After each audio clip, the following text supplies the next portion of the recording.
welcome to the know. I'm Meg Turney, and please put on your tinfoil hats and hold on to your butts because it's time for another juicy video game conspiracy theory. There's actually a lot to this story, so bear with us, including some backstory, and we have to cover that part to get you where we are now. And by the way, I'm calling this controversy the Witcher Weave Gate. It stars AMD, Nvidia, and of course CD Projekt Red. I'm just really proud of Witcher Weave. I couldn't think of like a gate that started with a W. But anyway, if you have one, leave it in the comments. All right, let's get started with the conspiracy theory itself, and then we'll find out how we got there.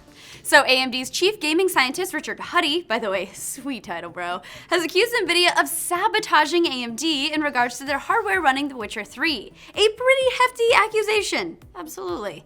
Now, we'll get to his exact words and what it all means in just a second, but first, let's back up to a different game called Project Cars. Project Cars has recently been accused on Reddit of using technology that simply does not work with AMD hardware. The tech in question is called Physics, which is part of Nvidia's GameWorks, and a higher up over at GameWorks was quick to jump in and deny those claims, writing, "Physics within Project Cars does not offload any computation to the GPU on any platform, including Nvidia. I'm not sure how the OP came to the conclusion that it does, but this has never been claimed by the developer or us, nor is there any technical proof offered in this thread that shows this is the case."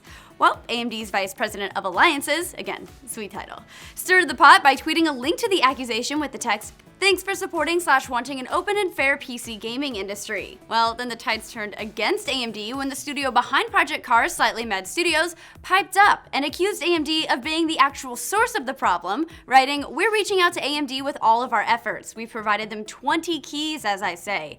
They were invited to work with us for years. Looking through company mails, the last I can see AMD talked to us was October of last year.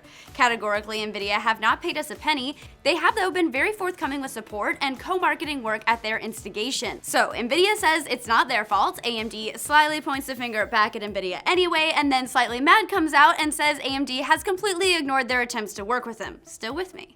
By the way, that aforementioned VP of Alliances also tweeted that he was now speaking with Slightly Mad Studios, so hey, calling people out on the internet does get things done. Alright, so to get back to the conspiracy theory, The Witcher 3 uses a few GameWorks properties, including a program called Hairworks. Hairworks basically tessellates strands of hair and makes them look more realistic. It also, according to multiple sources, tanks people's frame rate and is the center of this controversy.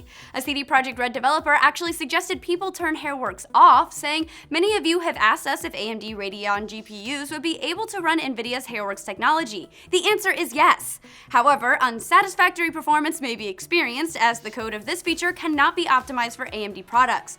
Radeon users are encouraged to disable Nvidia Hairworks if the performance is below expectations." Now, you might be thinking, hey, this could be just like Project Cars. Maybe AMD just didn't work with CD Projekt Red on optimizing The Witcher 3, but Huddy says that's not so, and here's where we get to that mysterious allegation. He says, quote, "We've been working with CD Projekt Red from the beginning. We've been giving them detailed feedback all the way through. Around 2 months before release, or thereabouts, the GameWorks code arrived with Hairworks, and it completely sabotaged our performance as far as we're concerned. We've been running well before that. It's wrecked our performance, almost as if it was put in to achieve that goal." Ooh. Now, AMD does have their own program for making hair look fly, and it's called Tress FX. They reportedly asked to have that put in the game after coming across Nvidia's Hairworks, but according to Huddy, we're told it was too late. It all sounds very sassy and covert, and you might think Nvidia's coming out on top, but they're actually already taking it on the chin from their own user base, with one site reporting that even on a GeForce GTX 980 with Hairworks activated, the frame rate drops from 87.4 frames per second to 62.2. for hair. On an AMD card, the drop is so much steeper, from 75.8 to 29.4 frames per second. I spit a little, that's how big the drop is. Now you can see why people are so pissed. So there's still more to sift around in the story, and of course somewhere in the middle always lies the truth, but still, I ask you guys, who do you think is the real bad guy in this situation? Is it Nvidia? Is it AMD? Is it CD Projekt Red? Is it a little bit of everyone? Let us know in the comments down below. Don't forget, you get the very best in video games and entertainment right here, so make sure you like this video and subscribe to this channel so you can know what we know and be in the know on this show. Heart you!